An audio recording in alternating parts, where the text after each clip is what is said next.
রংপুরে গড়ে উঠেছে এক ব্যতিক্রমধর্মী আবাসিক হোটেল।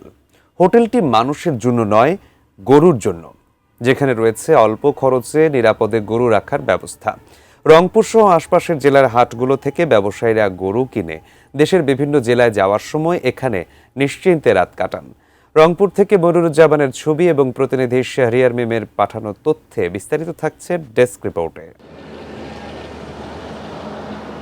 রংপুর ঢাকা রুটে নগরীর মডার্ন মোড়ের ধর্মদাস ১২ আউলিয়া এলাকায় এই হোটেলে রয়েছে গরুর জন্য নির্ধারিত স্থান ও থাকা খাওয়ার সুবিধা।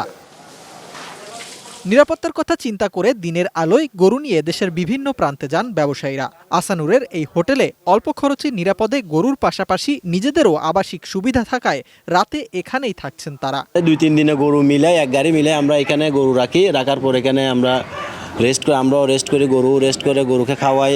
গরু এখানে রেস্টে থাকে বোর্ডিংয়ে, আমরা বোর্ডিংয়ে থাকি, ব্যবহারেরও লাভ আমাদেরও লাভ। গরু খেয়ার খোল সব রাখছে, মানে আপনারা খাওয়ানোর সুযোগ সুবিধা আছে।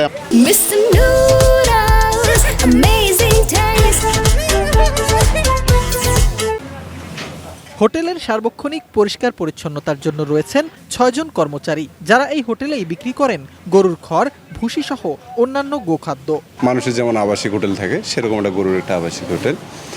এখানে হচ্ছে বিভিন্ন জেলা থেকে ব্যাপারীরা আসে। এখানে আমরা দেখাশোনা করি গরু, এরা আনি দেয়, আমরা খিলে দিলে করি গরু। হোটেলের উদ্যোক্তা আসানুর রহমান জানান, ৭-৮ বছর আগে গরুর বিশ্রামের জন্যই হোটেলটি তৈরি করেছিলেন তিনি।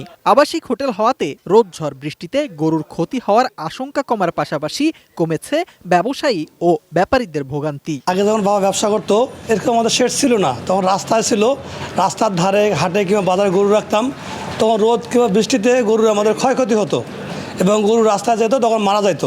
বাবার সঙ্গে পরামর্শ করে এবং ব্যাপারীদের সঙ্গে পরামর্শ করে এই শেড দেওয়া। Sifat Mahmud, desk report, ATN news.